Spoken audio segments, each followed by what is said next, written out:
Three, two, one.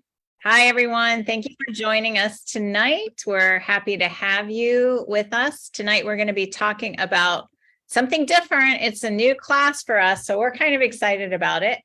And this is the history of essential oils. So let us take you down memory lane of how this whole procedure started of having essential oils in our lives.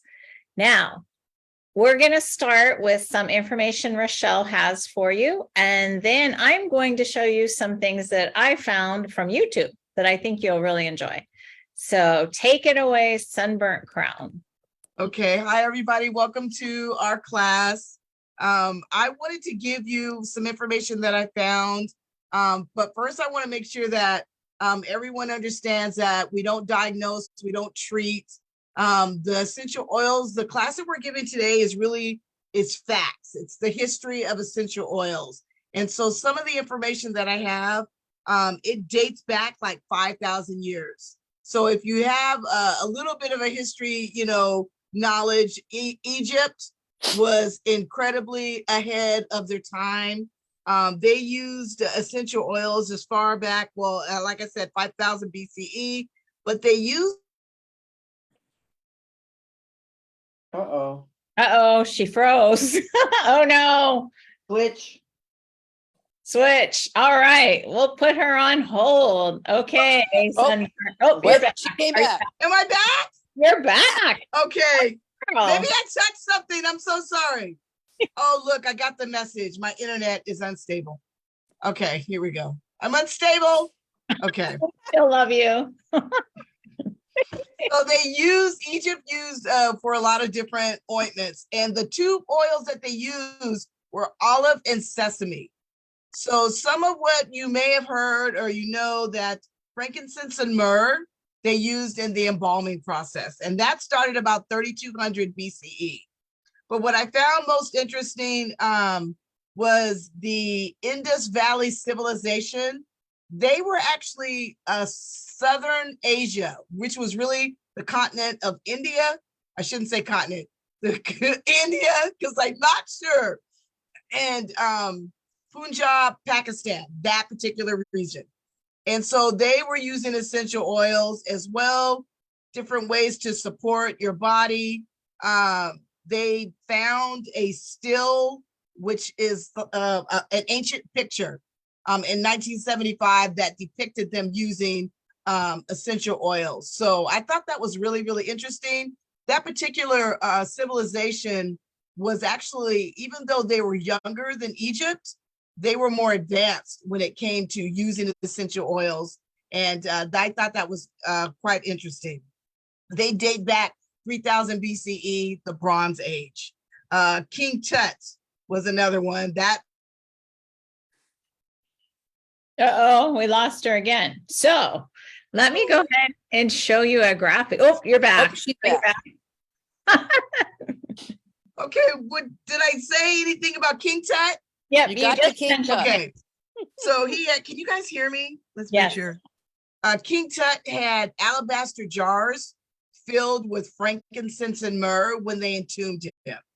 So it must have been quite fragrant.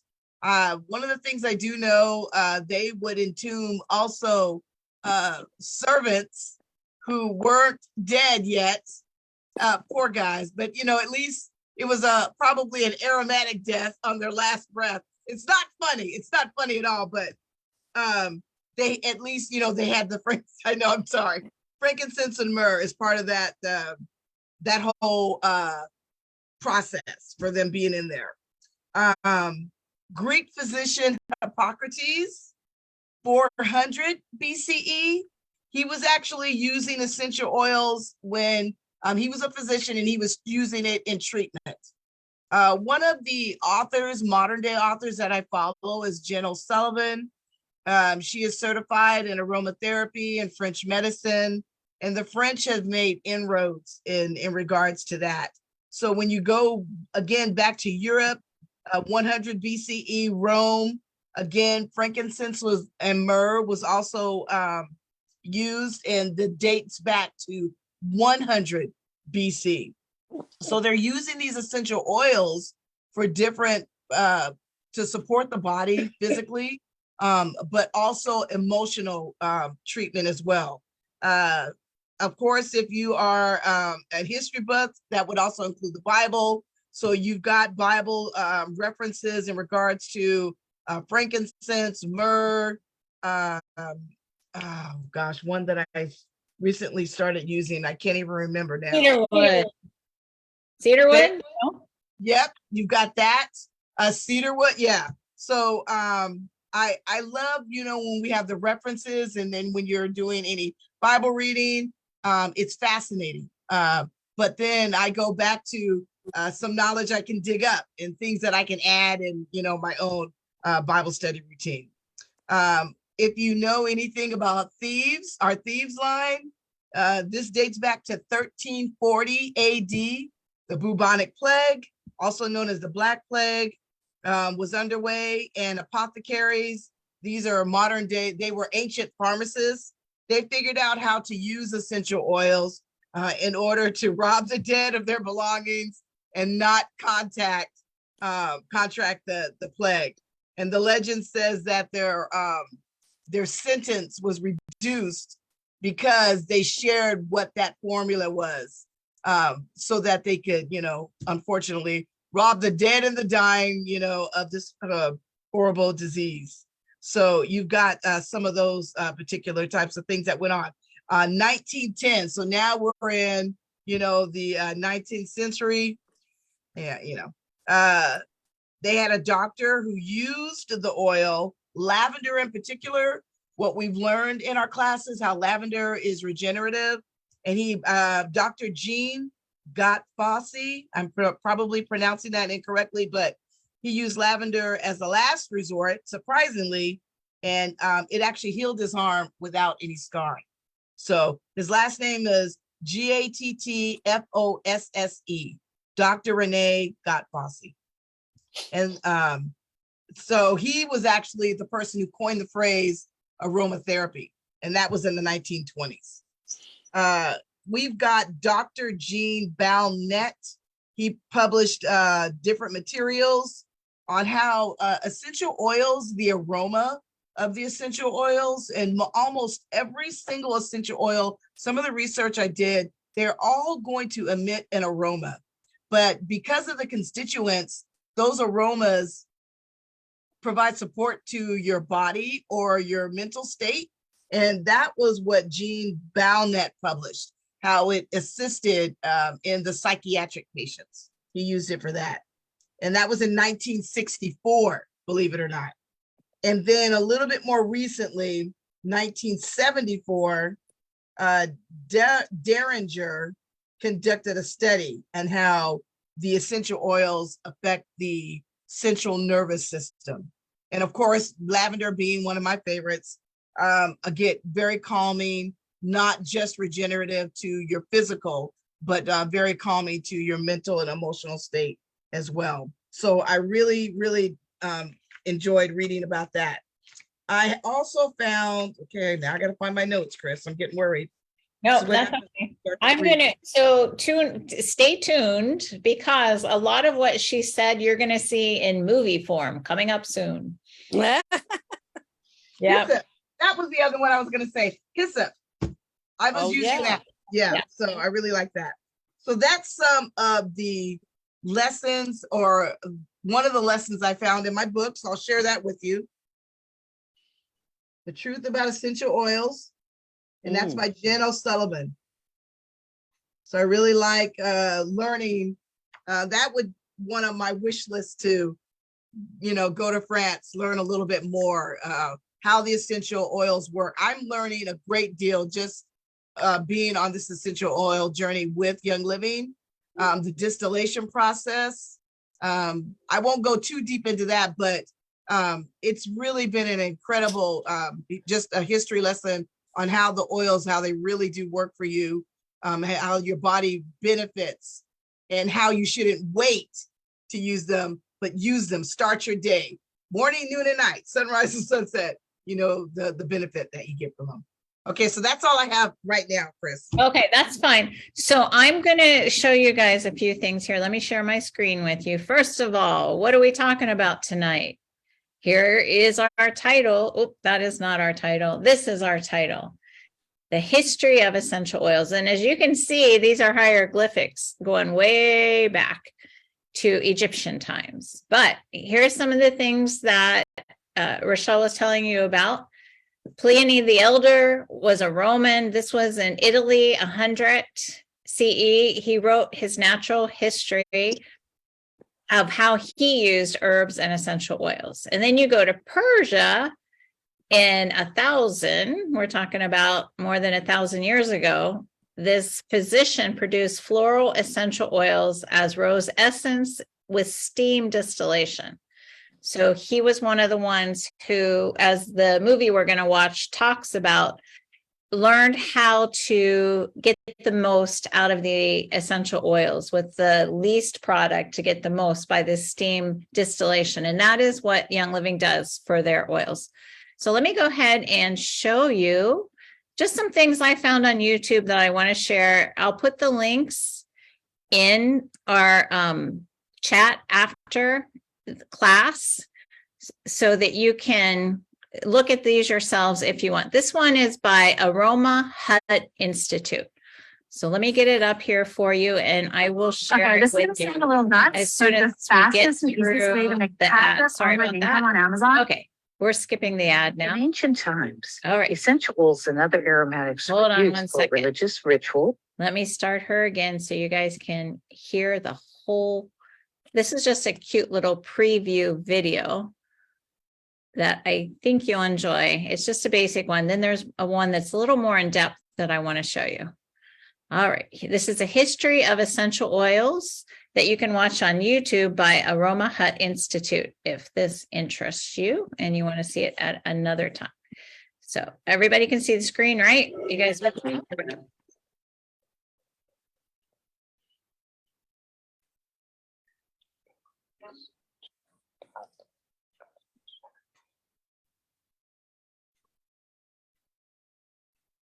In ancient times, essential oils and other aromatics were used for religious rituals, as well as for the treatment of illness and other physical and spiritual needs.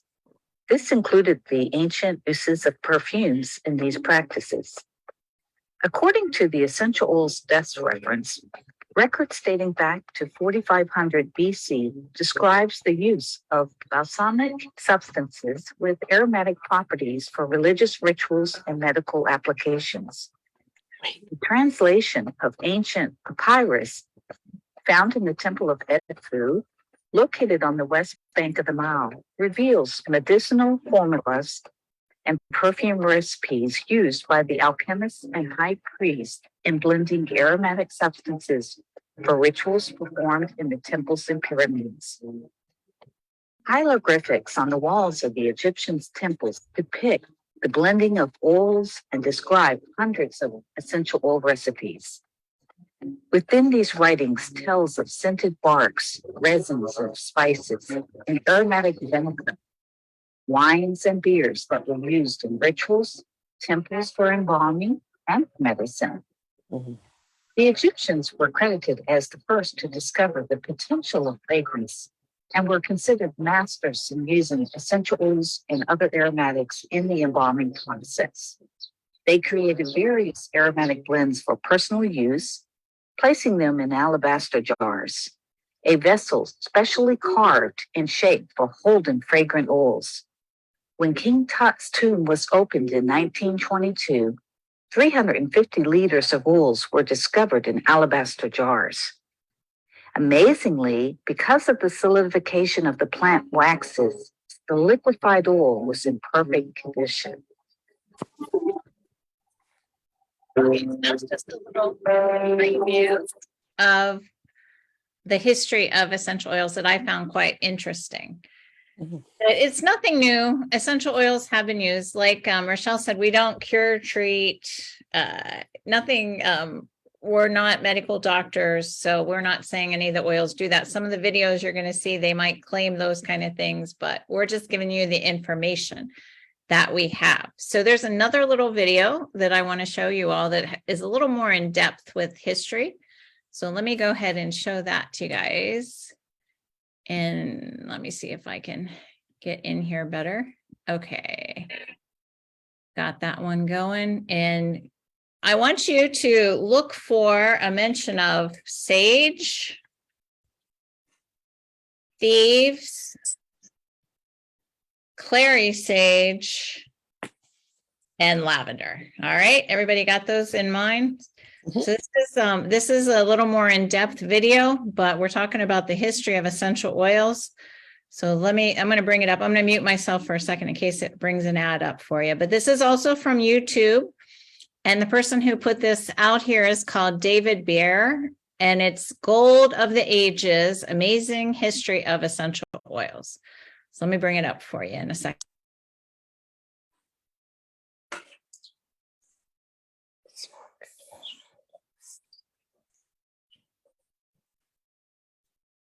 All right, I think we got it. Let's go. More about the history of essential oil use.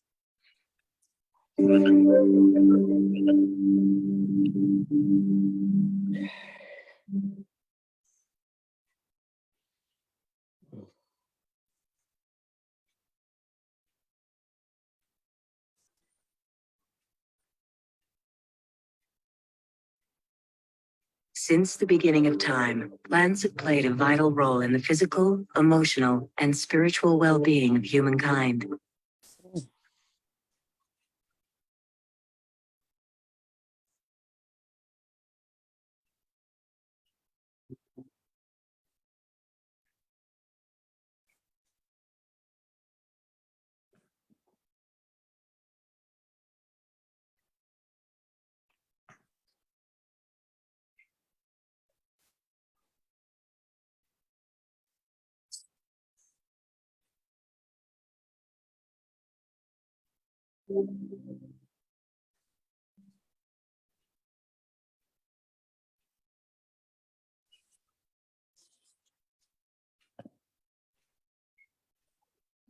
Prehistoric caves, some of the earliest human records reveal our primordial ancestors understood the importance of herbs. Ancient people discovered they could dramatically improve the effectiveness of herbs by extracting the essential oils. Highly concentrated essential oils are many times more potent than the original herb.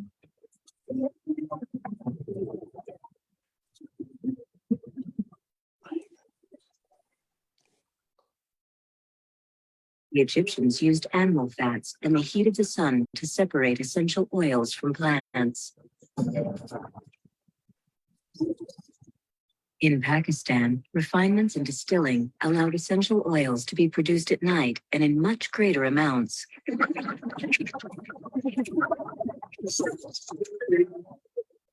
Daniel's Herbal Book is the oldest surviving medical book in China. It contains information on over 300 herbs and their medicinal applications.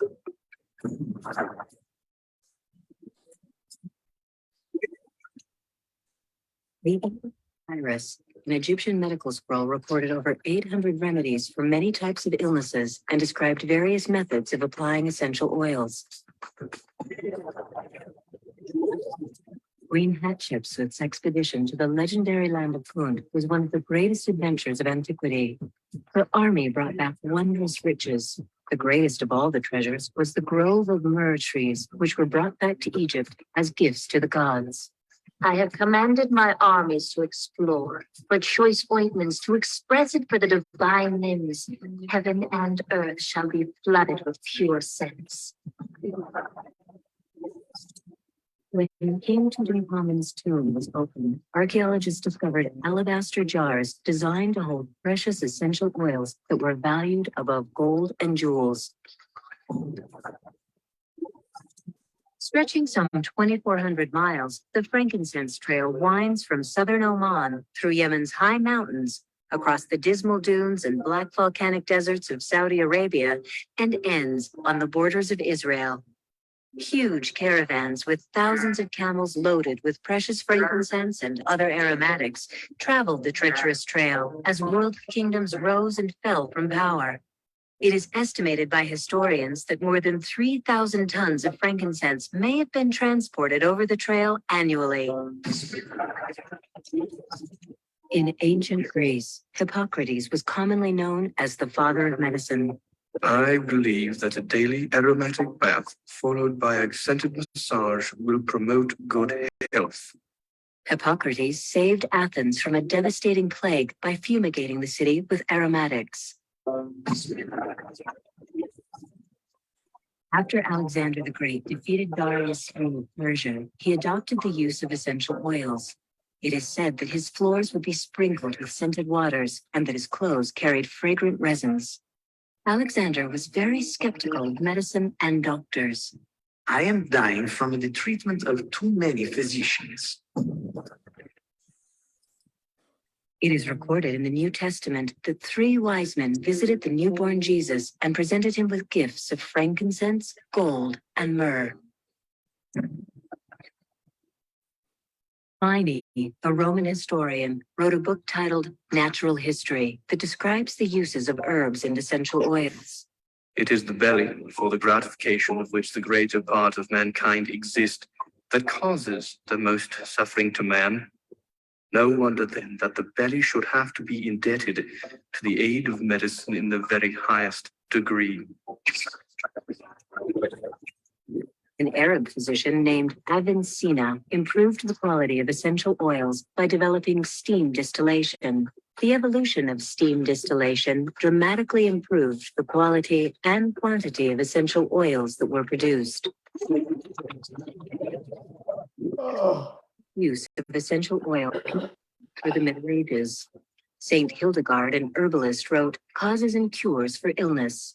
With earth was the human being created. All the elements served mankind, and sensing that man was alive, they busied themselves in aiding his life in every way.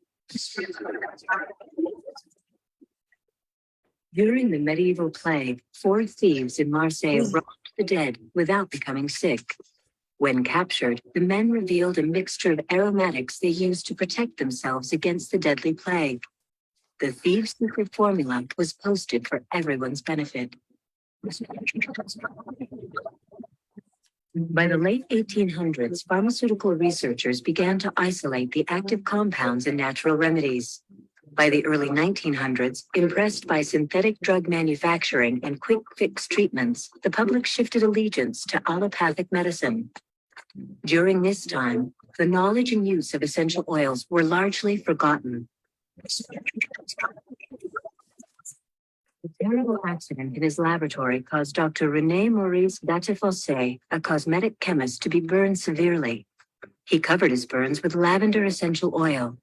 Amazed by the positive effect the lavender had on pain and the subsequent quick healing, Gattefossé focused his research on the healing powers of essential oils.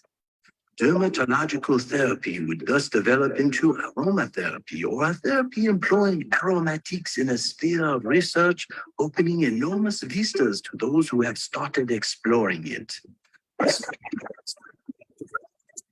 Doctor, there are more wounded, and we're out of antibiotics. Hand me the essential oils. Using Gattefossé research, Jean Valnet, a French doctor during World War II, successfully treated wounded soldiers with essential oils. The antibacterial properties of the oils helped the wounds heal faster and with less infection.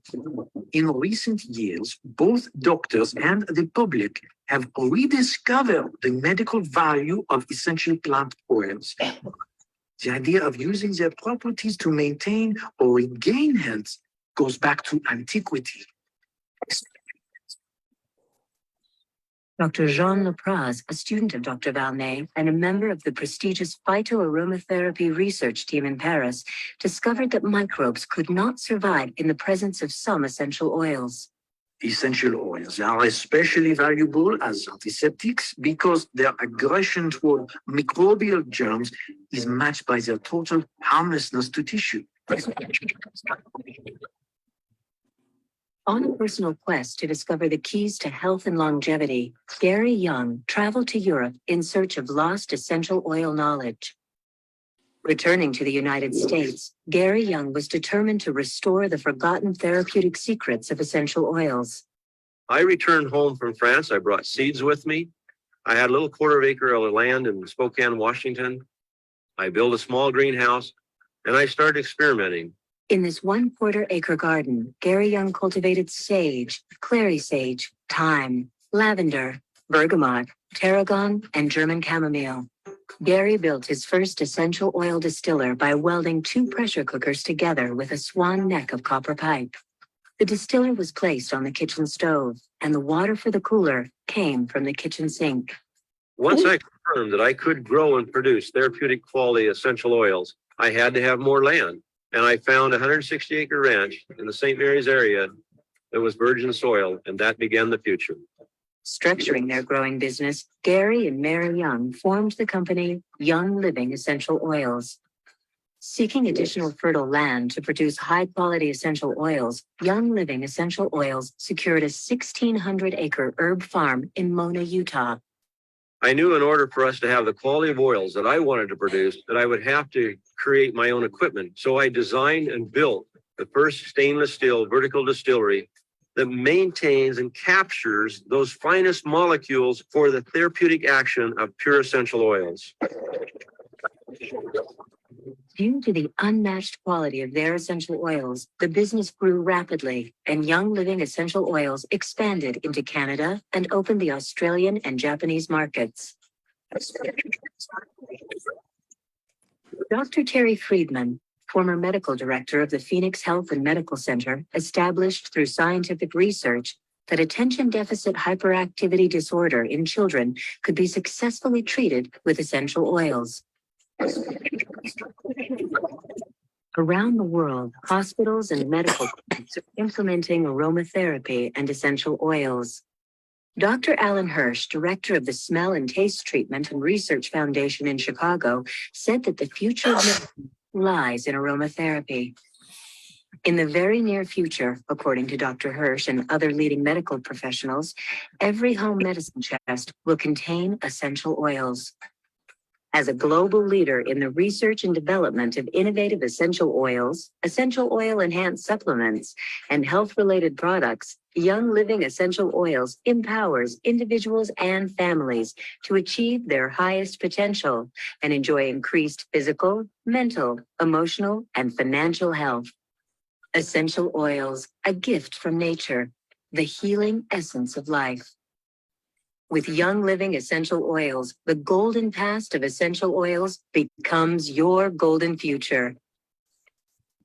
Okay, so there you go. That's a big history lesson on essential oils. I loved it. Thank you. You're welcome. Yeah, I thought it was quite interesting. It's there on YouTube by David Bear. If you guys want to see it again, I just searched the history of essential oils and I thought, I don't think I can say it better. So let me just show it. But now I will say healthy oils. I'll say Young because I know where it came from now. There you go. His name is Young. Yeah. Oh, It's Mary and duh. Gary Young. So did you guys see sage?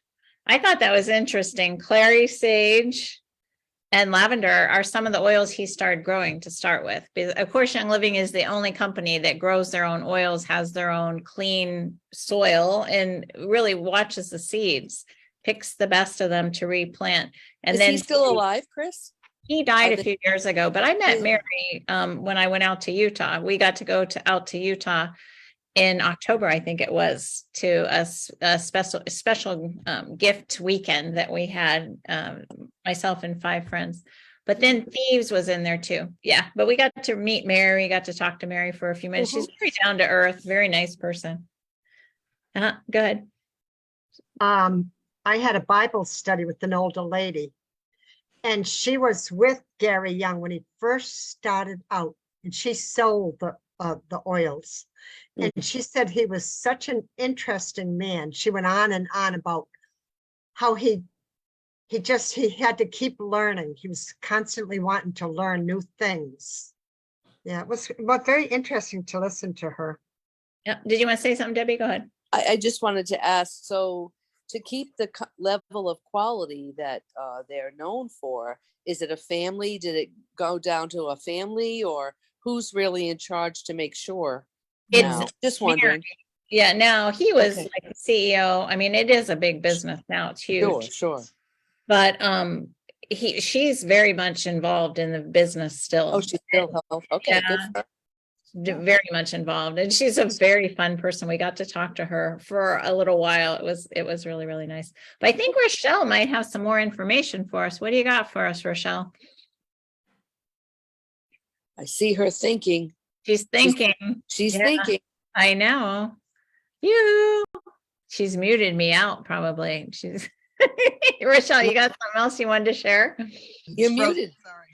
Oh, Okay, so a lot of what Chris said, I loved learning a little bit more about that and learning how to pronounce the doctor's name. Now I can't even remember how to say the name, but I love that was there. I think one of the other interesting little tidbits that I found is how a lot of ancient cultures, they realized that I want to say it was Hippocrates. He felt that if you inhaled the aroma, how it gave you some really great benefits and support. And in one of the other books, it had mentioned that they found that if they extracted those aromas, that it would depend on the type of method, but how you would definitely gain benefits. So one of the oldest and crudest forms, it's a French word. I'm probably going to butcher it. Enfleurage. And the way that you do it is, it has to do with, oh my goodness gracious. Now I gotta, they would crush the stems, the foliage and the bark, and the roots, and they would mix it with olive oil or animal fat and other different types of vegetable oils. They would take cedar bark that was stripped from the trunks and the branches. They would ground it into a powder, soak it with olive oil, and place it into a wool cloth. They would use that like a type of poultice, and that cloth could be used to set it onto your body or to rub it on, and you would gain benefit in that particular way. Sandalwood, they said, was also extracted in the same way. And but now they've got a whole different type of method. And usually what will happen is Young Living will make it known what type of process they use to extract the oil. And that is, and Gary pioneered that field of that steam distillation process. So a lot of different ancient cultures. Oh, the other thing that I found, it's this thing that's called a perfume cone, and the Egyptians had it and they would wear it. It was made of wax and it would melt throughout the rest of the day. And then once it's melted, then the oils would go on you. And, you know, they didn't have deodorant back then, but they used the aromatic influences of the herbs and the plants and the roots. And that's what they would use, not only just for perfume, but their form of deodorant. But that wax cone I thought was quite interesting. If you look it up on the internet, you need to look up like perfume cone. Otherwise, it comes up with the incense cone, and that's not what it was. It was made out of wax and it would hold the oil. But the olive oil, you know, they would crush and mix up the different leaves, the bark, the stem. It's the same thing that Young Living does. Yeah, Young Living will use every part of that plant, and they harvest it at the right time of day. You get all these details. Yeah, so on my bucket list, so to speak, I really would like to visit one of the farms. I don't care which farm it is, because we have farms not only in the United States, but, you know, in other countries, but we have some a little closer to home. Even Canada has farms. So one of the tree farms, that's really one of the, I really would like to get there and see that. But absolutely the distillation process, but learning how a lot of ancient cultures were doing that and how we have learned to improve upon that even more so. But even in their crudest form, they were getting benefit from those plants way back when. And I love the fact too that this is nothing new, like to support your health with plants. This has been going on from ancient times, Egyptian times at least, if not before. So we know that the benefits we can get are beautiful by using the essential oils, because people knew this a long, long time ago. It was interesting how when drugs became very popular, that everybody's attention shifted away from natural to drugs. But now people are more awake to the benefit of plants and supporting their health. So a lot of attention, as we know, in the last 5-10 years in the United States, like essential oils are everywhere. But a lot of people think of it as just something for a scent, but it's not that. It does beautiful things for our bodies, beautiful, beautiful things.